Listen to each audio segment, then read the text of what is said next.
Welcome to kitchen diaries. ಇವತ್ತು ನಮ್ಮ kitchen ಡೈರಿಲಿ ಆಲೂಗಡ್ಡೆ ಪಲ್ಯನ ಒಂದು ಡಿಫ್ರೆಂಟ್ ರೀತಿಯಲ್ಲಿ ನಿಮಗೆ ಮಾಡಿ ತೋರಿಸ್ತಾ ಇದ್ದೀನಿ. ಅದು ಹೇಗೆ ಮಾಡೋದಂತ ಇವತ್ತಿನ ವಿಡಿಯೋದಲ್ಲಿ ನೋಡೋಣ. ಮೊದಲಿಗೆ ನಾನಿಲ್ಲಿ ಒಂದು 4ರಿಂದ 5 ಆಲೂಗಡ್ಡೆನ ಬೇಯಿಸಿ ಸಿಪ್ಪೆ ಸುಲಿದು ತೆಗೆದಿಟ್ಕೊಂಡಿದ್ದೀನಿ. ಹಾಗೆಯೇ 2 ಮೀಡಿಯಮ್ ಸೈಜ್ ಈರುಳ್ಳಿನ ಸಣ್ಣದಾಗಿ ಕಟ್ ಮಾಡಿ ಇಟ್ಕೊಂಡಿದ್ದೀನಿ. ಹಾಗೆಯೇ ಒಂದು ದೊಡ್ಡ ಟೊಮ್ಯಾಟೋನ ಕಟ್ ಮಾಡಿ ಇಟ್ಕೊಂಡಿದ್ದೀನಿ. ಸ್ವಲ್ಪ ಕರ್ಬೇವಿನ ಸೊಪ್ಪು, ಹಾಗೆಯೇ ಒಂದು ಬೆಳ್ಳುಳ್ಳಿನ ಸೋಂಕಾಳು ಜೊತೆ ಜಜ್ಜಿ ತಗೊಂಡಿದ್ದೀನಿ. ಈಗ ಇಲ್ಲಿ ಒಂದು 2 ಸ್ಪೂನ್ ಖಾರದ ಪುಡಿ ತೊಗೊಂಡಿದ್ದೀನಿ. 1 ಸ್ಪೂನಷ್ಟು ಗರಂ ಮಸಾಲೆ, ಅರ್ಧ ಸ್ಪೂನಷ್ಟು ಅರಿಶಿನ ಪುಡಿ, ಇಷ್ಟನ್ನು ರೆಡಿ ಮಾಡಿ ಇಟ್ಕೊಂಡಿದ್ದೀನಿ. ಈಗ ಸ್ಟವ್ ಮೇಲೆ ಒಂದು ಕಡಾಯಿ ಇಟ್ಕೊಂಡಿದ್ದೀನಿ. ಅದಕ್ಕೆ ಒಂದು 2 ಟೇಬಲ್ ಸ್ಪೂನಷ್ಟು ಎಣ್ಣೆ ಸೇರಿಸ್ಕೊಳ್ಳೋಣ. ಎಣ್ಣೆ ಚೆನ್ನಾಗಿ ಬಿಸಿ ಆಗಲಿ. ಎಣ್ಣೆ ಬಿಸಿ ಆದಮೇಲೆ ಒಂದು ಅರ್ಧ ಸ್ಪೂನಷ್ಟು ಸಾಸಿವೆ ಕಾಳನ್ನ ಹಾಕೊಳ್ಳೋಣ. ಹಾಗೆ ಒಂದು ಸ್ವಲ್ಪ ಜೀರಿಗೆನೂ ಹಾಕೊಳ್ಳೋಣ. ಸ್ವಲ್ಪ ಇಂಗು ಪೌಡ್ರನ್ನು ಇದ್ರ ಜೊತೆಗೆ ಸೇರಿಸ್ಕೊಳ್ಳೋಣ. ನೋಡಿ, ಸಾಸಿವೆ ಸಿಡಿತಿದೆ. ಈ ಟೈಮಲ್ಲಿ ಬೆಳ್ಳುಳ್ಳಿ ಮತ್ತು ಸೋಂಕಾಳನ್ನ ಜಜ್ಜಿಟ್ಕೊಂಡಿದ್ವಲ್ಲ, ಅದನ್ನು ಇದಕ್ಕೆ ಸೇರಿಸ್ಕೊಳ್ಳೋಣ. ಸ್ವಲ್ಪ ಕರ್ಬೇವಿನ ಸೊಪ್ಪು ಹಾಕೊಳ್ಳೋಣ. ಹಾಕೊಂಡ್ಮೇಲೆ ಈರುಳ್ಳಿನ ಸೇರಿಸ್ಕೊಳ್ಳೋಣ.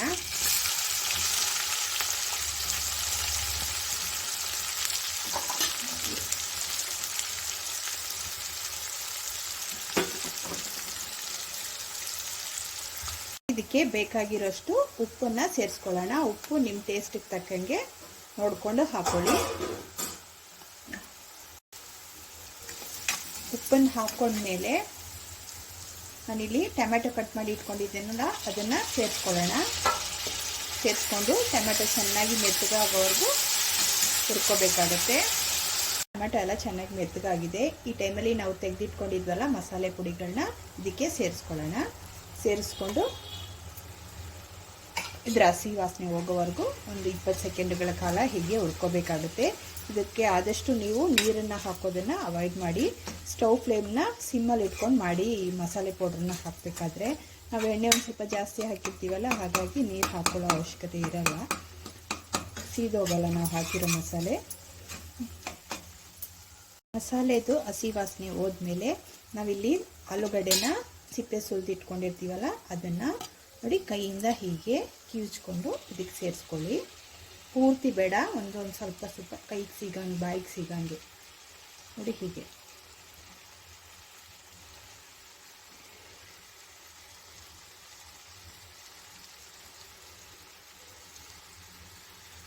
ಕಿವುಚ್ಕೊಂಡು ಹಾಕ್ಕೊಂಡು ಒಂದ್ಸಲ ನೀಟಾಗಿ ಮಿಕ್ಸ್ ಮಾಡೋಣ. ನೋಡಿ, ಮಸಾಲೆ ಎಲ್ಲ ಆಲೂಗಡ್ಡೆಗೆ ಮಿಕ್ಸ್ ಆಗೋ ಥರ ನೀಟಾಗಿ ಸಿಮ್ಮಲ್ಲಿ ಇಟ್ಕೊಂಡು ಮಿಕ್ಸ್ ಮಾಡ್ಕೊಳ್ಳಿ.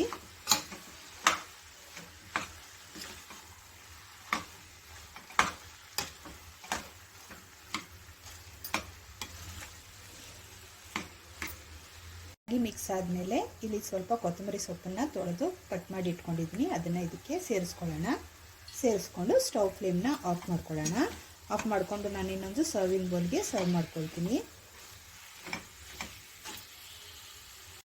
ನಾನು ಸರ್ವಿಂಗ್ ಬೌಲ್ಗೆ ಸರ್ವ್ ಮಾಡ್ಕೊಂಡಿದ್ದೀನಿ. ತುಂಬಾ ಟೇಸ್ಟಾಗಿದೆ. ಮಾಡ್ಕೊಳ್ಳೋದು ತುಂಬ ಈಸಿ. ಒಂದು 5 ನಿಮಿಷದಲ್ಲಿ ನಾವು ಆಲೂಗಡ್ಡೆನ ಬೇಯಿಸಿಟ್ಕೊಂಡ್ರೆ 5 ನಿಮಿಷದಲ್ಲಿ ಮಾಡ್ಕೋಬೋದು. ಇದನ್ನು ಎಲ್ಲ ರೀತಿ ರೈಸ್ ಬಾತ್ಗಳಿಗೂ ಮತ್ತು ಚಪಾತಿ, ದೋಸೆಗೆಲ್ಲ ಒಂದೊಳ್ಳೆ ಕಾಂಬಿನೇಷನು. ಇವತ್ತಿನ ರೆಸಿಪಿ ಏನಾದರೂ ನಿಮ್ಗೆ ಇಷ್ಟವಾದರೆ ಲೈಕ್ ಮಾಡಿ, ಶೇರ್ ಮಾಡಿ ಮತ್ತು ಸಬ್ಸ್ಕ್ರೈಬ್ ಮಾಡೋದನ್ನು ಮರಿಬೇಡಿ. ಇವತ್ತು ನಮ್ಮ ಕಿಚನ್ ಡೈರಿಲಿ ಒಂದು ಮಸಾಲೆ ಗ್ರೇವಿ ರೆಸಿಪಿನ ನಿಮಗೆ ಮಾಡಿ ತೋರಿಸ್ತಾ ಇದ್ದೀನಿ. ಅದೇನೆಂದರೆ ಕಡಲೆಕಾಳು ಮಸಾಲೆ ಗ್ರೇವಿ ರೆಸಿಪಿ. ಅದನ್ನು ಹೇಗೆ ಮಾಡೋದಂತ ಇವತ್ತಿನ ವಿಡಿಯೋದಲ್ಲಿ ನೋಡೋಣ.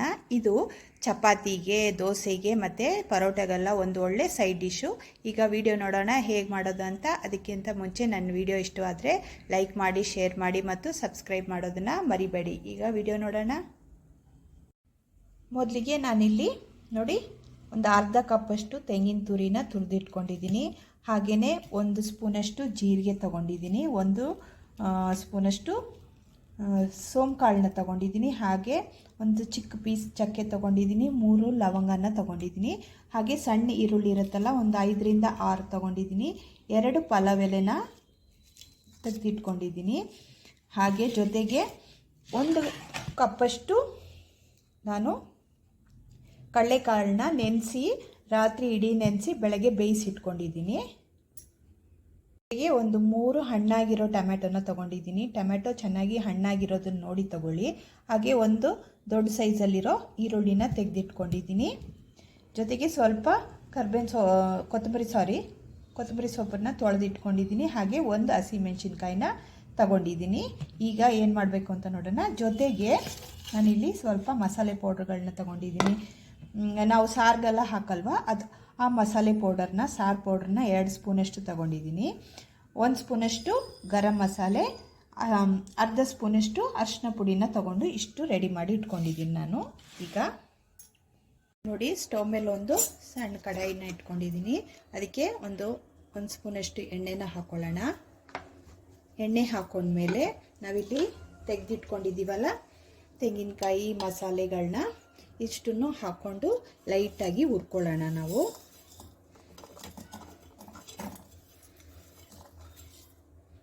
ಇಷ್ಟು ಹುರಿದು ತಗೊಳ್ಳೋಣ. ಈಗ ತೆಂಗಿನ ತುರಿನ ಸೇರಿಸ್ಕೊಳ್ತಾ ಇದ್ದೀನಿ.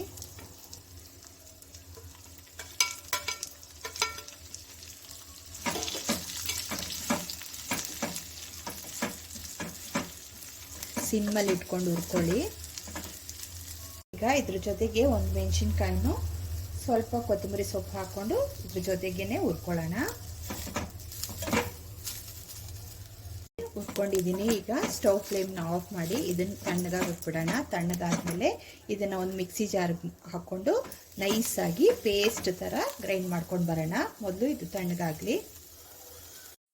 ತಣ್ಣಗಾದ್ಮೇಲೆ ನೈಸಾಗಿ ಗ್ರೈಂಡ್ ಮಾಡಿದ್ದೀನಿ. ಹಾಗೆಯೇ ನಾನು ತೆಗೆದಿಟ್ಕೊಂಡಿದ್ನಲ್ಲ ಈರುಳ್ಳಿ ಮತ್ತು ಟೊಮೆಟೊನ ಸಣ್ಣದಾಗಿ ಹೆಚ್ಚಿಟ್ಕೊಂಡಿದ್ದೀನಿ.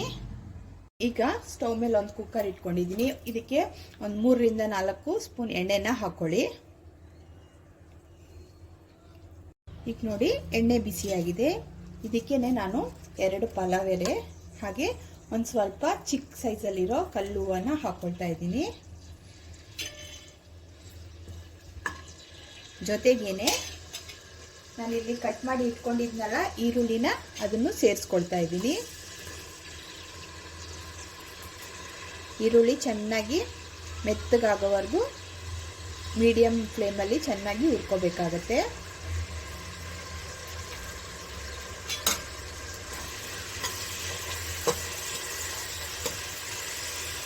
ನೋಡಿ, ಈರುಳ್ಳಿ ಸ್ವಲ್ಪ ಮೆತ್ತಗಾಗಿದೆ. ಈ ಟೈಮಲ್ಲಿ ಕಟ್ ಮಾಡಿ ಇಟ್ಕೊಂಡಿರೋ ಟೊಮೆಟೊನ ಸೇರಿಸ್ಕೊಳ್ತಾ ಇದ್ದೀನಿ. ಟೊಮೆಟೊ ಚೆನ್ನಾಗಿ ಹಣ್ಣಾಗಿರೋದು ಸೇರಿಸ್ಕೊಳ್ಳಿ. ಹಣ್ಣಾಗಿರೋದು ಸೇರಿಸ್ಕೊಂಡ್ರೇ ನಿಮಗೆ ಅಲ್ಲಿ ಗ್ರೇವಿ ಚೆನ್ನಾಗಿ ಬರೋದಕ್ಕೆ. ಕಾಯಿ ಆಗಿದ್ರೆ ಚೆನ್ನಾಗಿ ಬರಲ್ಲ, ಗಟ್ಟಿಯಾಗಿರುತ್ತೆ. ಈಗ ಇದಕ್ಕೆ ಸ್ವಲ್ಪ ಉಪ್ಪನ್ನು ಹಾಕೊಳ್ಳೋಣ.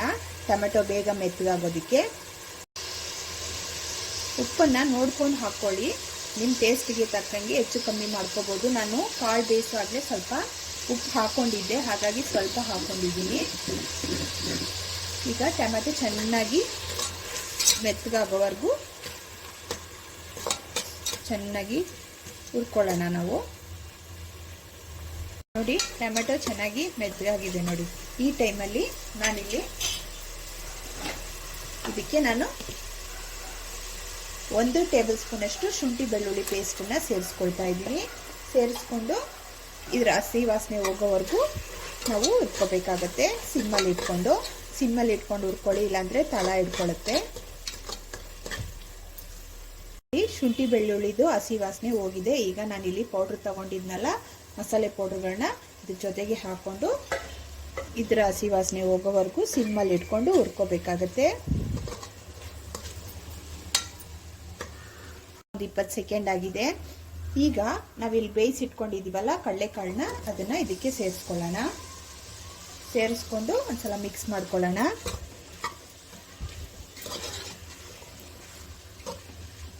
ಮಿಕ್ಸ್ ಮಾಡ್ಕೊಂಡ್ಮೇಲೆ ನಾವಿಲ್ಲಿ ಗ್ರೈಂಡ್ ಮಾಡಿ ಇಟ್ಕೊಂಡಿದ್ವಲ್ಲ ಆ ಮಸಾಲೆನೂ ಇದಕ್ಕೆ ಸೇರಿಸ್ಕೊಳ್ಳೋಣ. ಮಿಕ್ಸಿ ಜಾರ್ಗೆ ಸ್ವಲ್ಪ ನೀರು ಹಾಕ್ಕೊಂಡು ಎಲ್ಲ ಮಸಾಲೆನೂ ಇದಕ್ಕೆ ಸೇರಿಸ್ಕೊಳ್ಳೋಣ. ಮಿಕ್ಸಿ ಜಾರ್ಗೆ ಸ್ವಲ್ಪ ನೀರನ್ನ ಹಾಕ್ಕೊಂಡು ಸೇರಿಸ್ಕೊಳ್ತಾ ಇದ್ದೀನಿ. ಈಗ ಒಂದ್ಸಲ ನೀಟಾಗಿ ಮಿಕ್ಸ್ ಮಾಡಿಬಿಡೋಣ.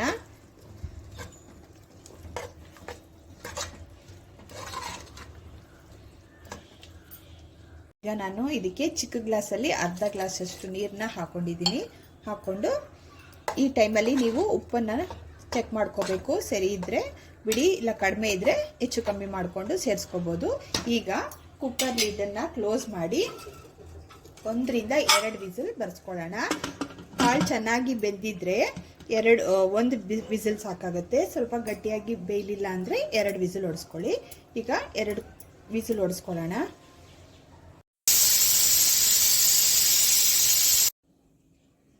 ಒಂದು ವಿಸಿಲ್ ಆದಮೇಲೆ ಆಫ್ ಮಾಡಿದ್ದೆ. ಈಗ ಪ್ರೆಷರ್ ಎಲ್ಲ ಹೋಗಿದೆ. ಓಪನ್ ಮಾಡಿ ನೋಡೋಣ.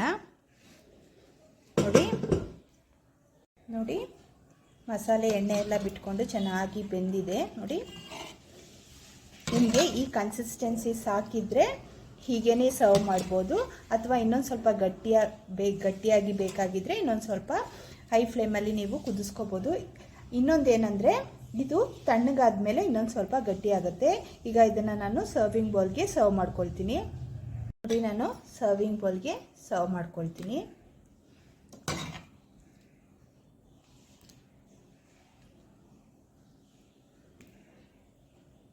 ಈಗ ಇದ್ರ ಮೇಲೆ ಸ್ವಲ್ಪ ಕೊತ್ತಂಬರಿ ಸೊಪ್ಪನ್ನು ನಾನು ಗಾರ್ನಿಷಿಂಗ್ ಮಾಡ್ಕೊಳ್ತಾ ಇದ್ದೀನಿ. ಇದು ಚಪಾತಿ, ದೋಸೆ, ಪರೋಟಾಗೆಲ್ಲ ಒಂದು ಒಳ್ಳೆ ಸೈಡ್ ಡಿಶ್ಶು. ಇವತ್ತು ಏನಾದರೂ ನಿಮಗೆ ನನ್ನ ರೆಸಿಪಿ ಇಷ್ಟವಾದರೆ ಲೈಕ್ ಮಾಡಿ, ಶೇರ್ ಮಾಡಿ ಮತ್ತು ಸಬ್ಸ್ಕ್ರೈಬ್ ಮಾಡೋದನ್ನು ಮರಿಬೇಡಿ.